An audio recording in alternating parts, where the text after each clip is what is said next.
اور اس میں احتیاط مزید یہ کر لیں کہ ہر حصے میں کلیجی ملا دیں تھوڑی سی. سودی احکام میں یہ بھی ہوتا ہے کہ اگر اس کے مخالف جنس ملا دی جائے تو پھر کمی بیشی جائز ہے. جیسے آپ 1 کلو کھجور بیچ رہے ہو اور ادھر سے لے رہے ہو 1.5 کلو کھجور, تو یہ آدھا کلو کیا ہو جائے گی؟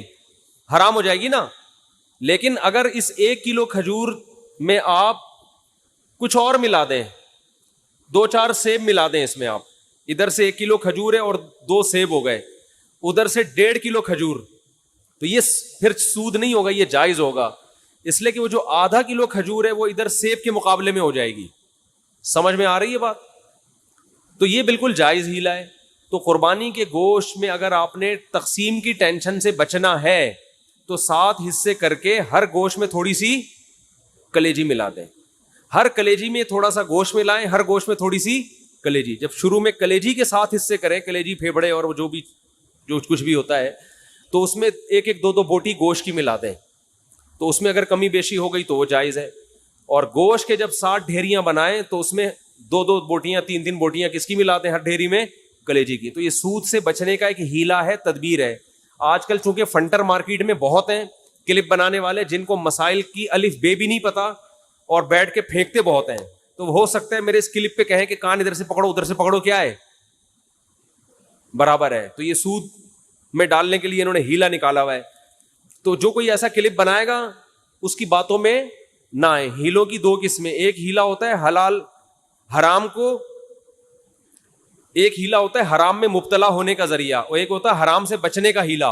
تو جو ہیلا حرام سے بچا لے آپ کو وہ جائز کیا, وہ مستحب ہے. تو یہ سود سے بچانے کا ہیلا ہے, سود میں ڈالنے کا ہیلا نہیں ہے. سمجھتے ہو بات کو؟ تو جب بھی گائے کے گوشت کے 7 حصے آپ کریں گے, ہر حصے میں تھوڑی تھوڑی کلیجی ملا دیں. پھر اگر کمی بیشی ہو بھی گئی تو, بلکہ تول کے بھی تقسیم کر رہے ہیں تو بھی کلیجی ملائیں, کیونکہ تول میں اتنی ایکوریسی ہوتی نہیں ہے. سمجھتے ہو بات کو کہ نہیں سمجھتے ہو؟ بعض لوگ یہ کہتے ہیں ہم تو گوشت تقسیم ہی نہیں کرتے. بھائی وہ بڑا بھائی نے بولا یار بس میرا حصہ بھی تھوڑا سا مجھے دے دو, باقی سارا خود رکھ لو. تو جب بھی کسی کا حصہ نکلے گا نا تو ڈیوائیڈ ہوگا, وہ 7واں حصہ, پورے 7 حصے آپ کو کرنے پڑیں گے.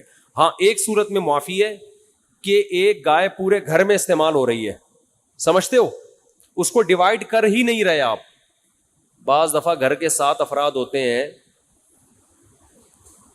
ایک ابا اماں, ایک میاں بیوی اور آگے ان کے بچے ملا کے ٹوٹل بڑی مشکل سے آج کل 7 تک عدد پہنچ رہا ہے لوگوں کا. فیملی پلاننگ والوں نے تو گھریلو سسٹم ہی تباہ کر دیا ہے. سمجھ رہے ہو؟ وہ جو پہلے گھروں میں پورے 2-2 بچڑے آتے تھے, یہ منجلی آپا کا ہے, یہ چمونی آپا کا حصہ ہو گیا, یہ ممانی کا ہو گیا, یہ خالہ کا ہو گیا, یہ جناب پوتے کا ہو گیا, یہ بہو کا ہو گیا, پوری 2-2 کٹے ہم دیکھتے تھے لوگوں کے گھروں میں کٹتے تھے, 2 بچڑے ایک ہی گھر میں چل جاتے. اب وہ فیملی پلاننگ والوں نے سارے خاندانی سسٹم کی واٹ لگا دی ہے. بچے ہی نہیں ہے, اور خدا کی قسم جس گھر میں بچے نہیں ہے, عید بقرعید کا مزہ تو اس گھر میں ہے ہی نہیں. ہمارے بچوں نے 10 دن سے پڑھائی چھوڑ دی ہے. گائے آ رہی ہے, کلابازیاں کھا رہے ہیں, مدرسوں کی شکایتیں آنی, پڑھ کے نہیں دے رہے. ہم کہتے ہیں بھائی بقرعید گزرے گی تو پڑھیں گے, اب یہ ہمارے بس میں نہیں. وہ گایوں کے پیچھے بھاگ رہے ہیں. تو بچوں کو انٹرٹینمنٹ ہے بچوں کے لیے یار, انجوائے کرنے دو ان کو, کیا ان میں پڑھائی کا اتنا بوجھ ڈالا. شکایتیں آ رہی ہیں, پڑھ نہیں رہے, ٹلے مار رہے ہیں, چھوڑے. ہم کہہ رہے ہیں یار رات کو سوتے ہی کم وقت 2 بجے ہیں, کیونکہ ادھر پوری گائیں آ کے اتری ہوئی ہیں, دمیں ہلا رہی ہیں, ان کی انجوائے کر رہے ہیں نا کہ یار یہ گائے. کراچی والوں نے کہاں گائے دیکھی ہوتی ہے. وہ ایک ویڈیو ہے بنارس کی, اس پہ بیل کے پیچھے پبلک بھاگ رہی ہے, اس پہ نیچے کے پی کے والوں نے, پنجاب والوں نے کمنٹس کیے ہوئے کہ کراچی والوں نے کبھی گائے دیکھی نہیں ہے. واقعی نہیں دیکھی بھائی. گائیں تو کھیتوں میں ہوتی ہیں یار, بکریاں شہروں میں تھوڑی ہوتی ہیں. تو ہمیں تو یہی تو سیزن ہے ہمارا گائے بچڑے دیکھنے کا, اور ایسا ایسا بچڑا مارکیٹ میں آ رہا ہے, طبیعت خوش ہو جاتی ہے دیکھ کے. دیکھو ہر گلی میں رونق ہے نا, ہر گھر کے آگے بچڑے بندے ہوئے ہیں, اتنے اونچے اونچے لمبے لمبے خوبصورت, دیکھ کے طبیعت, یہ رونق ہے اللہ کی طرف سے. یہی تو بقرعید کا مزہ ہے, یہی تو تہوار ہے. دیکھو اسلام کے علاوہ جتنے تہوار ہیں نا آرٹیفیشل ہے, مصنوعی خوشی ہے, اوریجنل نہیں ہے. ہندو جو ہولی مناتا ہے کس بات کی ہولی ہے, کیا ہے, کہہ رہے پتہ نہیں کس بات کی خوشی ہے, مجھے خود بھی ابھی تک پتا نہیں ہے. بس خوشی مناؤ, انجوائے کرنے کی کوشش کرو. عیسائی کرسمس مناتے ہیں 25 دسمبر کو, کس بات کی خوشی, عیسیٰ علیہ السلام پیدا ہوئے تھے. تو آج تھوڑی پیدا ہوئے ہیں, وہ تو پیدا ہوئے ان کو 2100 سال گزر چکے ہیں. بھائی یہ جو سالگرہ کی خوشی ہے مصنوعی خوشی ہے. پیدا تو اس وقت ہوا تھا نا جب بچہ پیدا ہوا تھا, اس وقت انسان خوش ہوتا ہے. ابھی 1 سال کے بعد کیا کروں میں, ہو گیا تو آج کا دن پیدا ہوا, تو آج کا دن یہ 2021 ہے آج, اور پیدا ہوا تھا 1990 میں پیدا ہوا تھا یہ. تو یہ خوشی ہوتی نہیں ہے, خام خواہ کی منائی جاتی ہے. اور شادی پہ بھی لوگ 1 سال کے بعد کیک کاٹ رہے ہوتے ہیں, حالانکہ مجھے پتا ہے اس دن تو ان کو افسوس ہوتا ہے. ایک سردار جی بیٹھے ہوئے فلم دیکھ رہے ہیں اور رو رہے ہیں, روئے جا رہے ہیں. کسی نے کہا کوئی رونے کا سین ہوگا, سردار جی سے پوچھا کون سی فلم دیکھ رہے ہو, کہہ رہے اپنی شادی کی ویڈیو دیکھ رہا ہوں بھائی میں. شادی کی ویڈیو دیکھ رہا ہوں. قربانی کے مسائل بیان کر رہا تھا میں کہ اس میں تواضع بھی ہے, عاجزی بھی پیدا ہوتی ہے, صحیح ہے نا. تو یہ 7 حصے کر دیا کرو, کلیجی ملا دیا کرو اس میں. اور کچھ مسائل ہیں قصائی کے. قصائی لوگ ایک بہت بڑی بددیانتی یہ کرتے ہیں کہ 4 رگیں کاٹنے کے بعد اندر بھی چھورا مارتے ہیں اس کے جانور کو جلدی ٹھنڈا کرنے کے لیے. یہ عمل خلاف سنت ہے. 4 رگیں کاٹ کے چھوڑ دیں, بلڈ نکلنا چاہیے جانور کا, تھوڑی دیر تڑپے گا, بلڈ اس کا نکل جائے گا, گوشت صاف ہو جائے گا. لیکن قصائی کے پاس ٹائم نہیں ہوتا. بار بار کہتا ہوں کہ جو لوگ جانور پر تھے, جیسے ہی 4 رگیں کٹیں وہ جانور کو چھوڑ کے قصائی پہ آ جائیں وہ سارے کے سارے. اس کو کنٹرول کرنے کی اب ضرورت ہے, وہ کنٹرول سے باہر ہوتا ہے. اس کو کھڑا کر دیں, بولے جب اس کو تڑپنے دو, یہ جب یہ مر جائے گا, حلال ہو جائے گا, اس کے بعد آپ کو کھال اتارنے کی اجازت ہو. سمجھتے ہو کہ نہیں سمجھتے؟ ایک اہم مسئلہ یہ بھی ہے کہ جانور جب ذبح ہو رہا ہوتا ہے, کٹ رہا ہوتا ہے, تو لوگ اس کو ایک انٹرٹینمنٹ کا سما بنایا ہوا ہوتا ہے. یہ بالکل غلط ہے. چیخو پکار, شور شرابہ, یہ عبادت کا عمل ہے, عبادت کے طریقے پر ہونا چاہیے. دعا پڑھنی چاہیے, انی وجہت وجہی للذی فطر السماوات والارض. نہیں یاد ہے تو دیکھ کے پڑھ لیں. دعا کے بغیر بھی قربانی ہو جاتی ہے, لیکن عبادت کا موقع ہے, ذکر اذکار ہونا چاہیے, تکبیر ہونی چاہیے. لیکن یہ جو شور شرابہ, ہلا گلا, یہ بالکل شریعت کے خلاف ہے. بچوں کو کنٹرول کرنا چاہیے. ٹھیک ہے, اس سے پہلے وہ گھما رہے تھے جانور, انجوائے کر رہے تھے, اچھی بات ہے. لیکن جب ذبح ہونے کا ٹائم ہے, اس وقت یہ شور شرابہ, سیٹیاں, اچھل کود, یہ بالکل عبادت کے مزاج کے خلاف. سمجھتے ہو گے نہیں سمجھتے؟ اور قصائی لوگ بہت دفعہ دیکھا ہے تکبیر نہیں پڑھتے جانور ذبح کرتے ہوئے. دیکھو جانور خود ذبح کیا کرو, خود ذبح کیا کرو جانور. تکبیر علماء کہتے ہیں جانور ذبح, اگر نیک آدمی جانور ذبح کرے گا اس کے بھی گوشت میں روحانیت آتی ہے, اس سے بھی اس کے بھی اثرات آتے ہیں. تو خود ذبح کرو یا کسی نیک آدمی سے ذبح کروا لو. قصائی لوگ بہت سے اچھے بھی ہیں, لیکن بہت سے ان میں پان گٹکے والے بھی ہوتے ہیں, اللہ کا نام ہی نہیں لے رہے ہوتے ہیں, نماز نہیں پڑھتے کبھی, تو وہ اللہ کا نام نہیں لیتے. تو وہاں پر آپ زور زور سے تکبیر پڑھو. قصائی کو بھی بولے بھائی تو گٹکا پھینک دے تھوڑی دیر کے لیے, منہ سے تکبیر نکال. جان کر اگر کوئی اللہ اکبر پڑھنا چھوڑ دے تو جانور کیا ہو جائے گا؟ حرام ہو جائے گا. سمجھتے ہو؟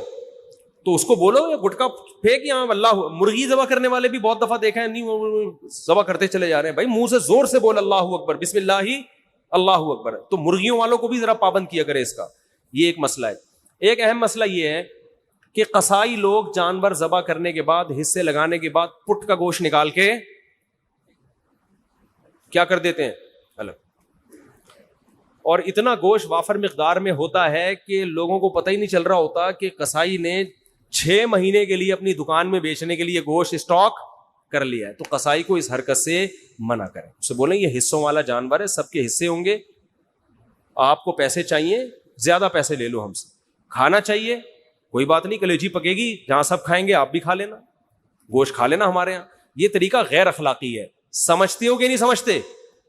جو گوشت اتنا نکال کے الگ کر رہے ہوتے ہیں, ان سے بولو پیسے زیادہ لے لو, یہ گوشت نہیں لو. اور کوئی مسئلہ کسی کے ذہن میں قربانی سے متعلق جلدی سے پوچھیں. ہے بھائی کیا؟ ہاں رات میں قربانی کر سکتے ہیں, مگر مکروہ ہے, بہتر نہیں ہے دن میں قربانی, کیونکہ قربانی شاعر اسلام میں سے ہے, اور اسلامی شاعر دن کی روشنی میں ہوتے ہیں. اسلام میں تہوار رات کو نہیں منائے جاتے. رات کو تہوار غیر مسلم مناتے ہیں. کرسمس رات کو شروع ہوتی ہے, اسلامی تہوار کب ہوتے ہیں؟ دن میں. اسی سے پتہ چلتا ہے کہ اسلام میں عید میلاد النبی نہیں ہے, کیونکہ وہ رات کو منائی جاتی ہے, بتیاں لگائی جاتی ہیں, جبکہ اسلام کی ساری عیدیں کب ہیں؟ دن کی روشنی میں ہوتی ہیں. سمجھتا نہیں ہے نا بات کو, جب نہیں پڑے گا رات کو تو کیسے سمجھے گا بات کو؟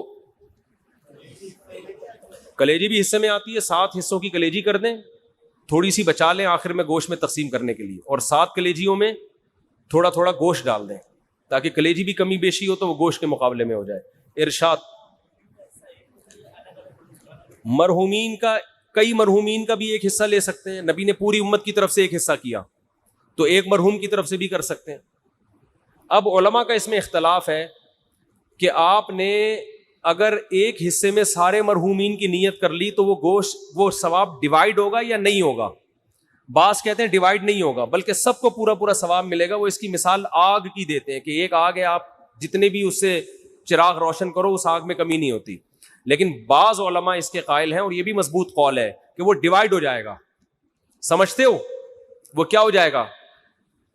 ڈیوائیڈ ہو جائے گا. دو کی طرف سے کی تو آدھا آدھا ایک کو پہنچے گا, آدھا دوسرے کو. تو دونوں قول ہیں. سمجھتا نہیں ہے نا بات.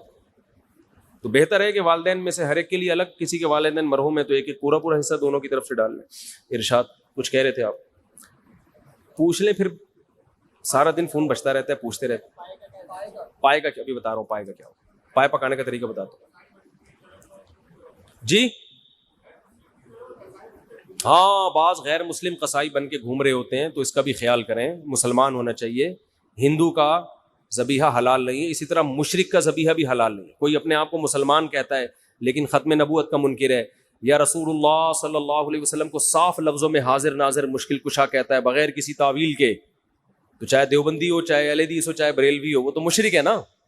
نبی کو علی الاطلاق مختار کل مانتا ہے کہ اللہ نے سارے اختیارات نبی کو بھی دے دیے ہیں, تو یہ تو شرک ہے کھلا ہوا. تو کوئی بھی مشرک چاہے دیوبندی ہو, چاہے اہل حدیث ہو, چاہے بریلوی, اس کا ذبیحہ حلال نہیں ہے. یہ امام مالک کا قول ہے, امام احمد بن حنبل اور امام شافعی کا, کہ ایک گھر میں ایک قربانی کافی ہے, پورے گھر والوں کی طرف سے ہو جاتی ہے. اور ان کی دلیل بعض اسلاف کے اقوال ہیں, بعض تابعی ہیں ان کے اقوال ہیں. امام ابو حنیفہ کا موقف یہ ہے کہ جو بھی صاحب نصاب ہے اس پر الگ سے قربانی واجب ہے, ایک قربانی سب کی طرف سے کافی نہیں ہے. اور امام ابو حنیفہ کے قول کو ہم دو وجہ سے فالو کرتے ہیں. ایک تو یہ کہ ہم امام حنیفہ کو بر صغیر میں ان کے فقہ کو فالو کیا جاتا ہے, ایک وجہ تو یہ. دوسرا, امام حنیفہ کا موقف اس بارے میں دلیل کے لحاظ سے بھی بہت مضبوط ہے. وہ اس لیے مضبوط ہے کہ حدیث میں آتا ہے من وجد سعۃ لأن یضحی فلم یضحی فلا یقربن مصلانا, کہ جس کے پاس گنجائش تھی قربانی کی اور اس نے نہیں کی قربانی, وہ ہماری عیدگاہ کے قریب بھی مت آئے. تو اس میں نبی نے مرد اور عورت کا فرق نہیں کیا, شوہر بیوی کا نہیں کیا, باپ بیٹے کا نہیں کیا, جس کے پاس بھی استطاعت ہے. سمجھتے ہو؟ نمبر 2, دوسری حدیث, دوسری بات کہ اسلام میں کوئی بھی عبادت ایسی نہیں ہے جو ایک کرے تو دوسری کی طرف سے کافی ہو جائے. وہ تو قربانی بھی ایک عبادت ہے, تو اس میں یہ کیسے ہو سکتا ہے کہ ایک کرے تو دوسرے کی طرف سے کافی ہو جائے؟ عبادت تو ہر ایک پر الگ واجب ہوتی ہے نا. زکوٰۃ میاں بیوی دونوں کے پاس سونا ہے تو دونوں پہ الگ الگ زکوٰۃ ہے. تو قربانی بھی ایک مالی عبادت ہے. حج بھی دونوں پر الگ الگ ہے. حج بدل میں تو ایک وصیت کرتا ہے کہ میری طرف سے پیسہ بھی دے رہا ہوتا ہے, تو وہ تو اس کا نائب بن کے الگ سے اس کی طرف سے حج کر رہا ہوتا ہے, تو وہ بھی ایک حج دو آدمیوں کی طرف سے کافی نہیں ہوتا. تو قیاس کے لحاظ سے بھی امام حنیفہ کا موقف بہت مضبوط ہے, اور حدیث کے لحاظ سے بھی امام حنیفہ کا موقف بہت مضبوط ہے. اور اس لحاظ سے بھی مضبوط ہے کہ جب دلائل میں تعارض ہوتا ہے تو اصول یہ ہے کہ عبادت میں احتیاط کے پہلو کو ترجیح دی جاتی ہے, کیونکہ عبادت کس کا حق ہے؟ اللہ کا. تو احتیاط کا تقاضا بھی یہ ہے کہ اگر بیوی مالدار ہے تو اس پہ الگ سے قربانی واجب ہو, شوہر مالدار ہے تو اس پر الگ سے واجب. اور صحابہ کے دور میں اگر ایسی روایت ہمیں ملتی ہے نا کہ ایک نے سب کی طرف سے کی, تو اس کی وجہ یہ کہ اس دور میں عام طور پر گھر کا سربراہ ہی مالدار ہوا کرتا تھا, باقی تو سارے اس کے ماتحت ہوتے تھے. یہ رواج نہیں تھا کہ بیگم صاحبہ الگ کما رہی ہیں, میاں صاحب الگ ارننگ ہے اس کی, بیٹا الگ کما رہا ہے, یہ اس دور میں ہوا نہیں کرتا تھا عام طور پہ. تو اس لیے گھر کا سربراہ ہی کرتا تھا. آج کل بیٹے کی ارننگ بعض دفعہ باپ سے زیادہ ہوتی ہے, بیوی کے پاس سونا شوہر سے زیادہ ہوتا ہے, یہ بہت دفعہ ہو رہا ہے, تو وہ زیادہ مالدار ہے. تو اس لیے جو ہماری نظر میں راجح قول ہے, لیکن اختلافی مسئلہ ہے, عرب علماء کہتے ہیں ایک خاندان کی طرف سے ایک کافی ہے, لیکن ہماری نظر میں ایک تو بر صغیر میں فقہ حنفی کو فالو کیا جاتا ہے. ایک ملک میں اگر کسی فقہ کو فالو کیا جا رہا ہے تو آپ 1.5 انچ کی الگ سے مسجد کیوں بنا رہے ہو؟ یہ بھی تو غلط ہے نا, اس سے بھی تو اختلاف پیدا ہوتا ہے. تو جب سے اسلام آیا ہے بر صغیر میں فقہ حنفی ہی کی شکل میں آیا ہے, تو فقہ حنفی کو فالو کیا جاتا رہا ہے. تو اس لیے بھی اور اس لیے بھی کہ دلائل کے لحاظ سے بھی امام ابو حنیفہ کی بات بہت زیادہ مضبوط ہے. تیسرا اس لیے بھی کہ عبادت میں جب دونوں قول ملتے ہیں تو احتیاط کا تقاضا یہ ہے کہ اس قول پر عمل کیا جائے جس میں احتیاط زیادہ ہو. سمجھتے ہو؟ اور چلو بھائی کوئی مسئلہ. پائے کی تقسیم کیسے ہو؟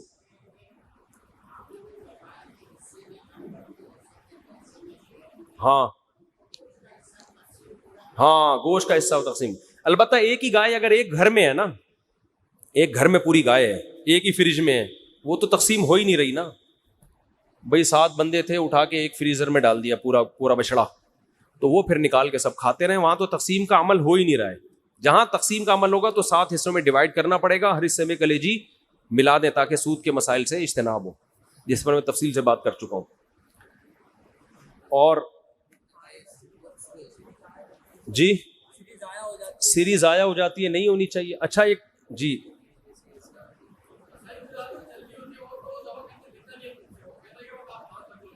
نہیں, ہاتھ رکھنے سے نہیں ہوگا. قصائی کے کونی پہ ہاتھ رکھ لیا تو قصائی ذبح ہو سکتا ہے, اس سے جانور ذبح نہیں ہو سکتا.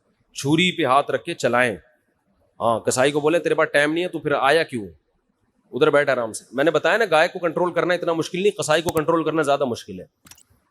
2 قصائی کو کنٹرول کرنے کے لیے الگ سے بلائیں, ٹھیک ہے نا.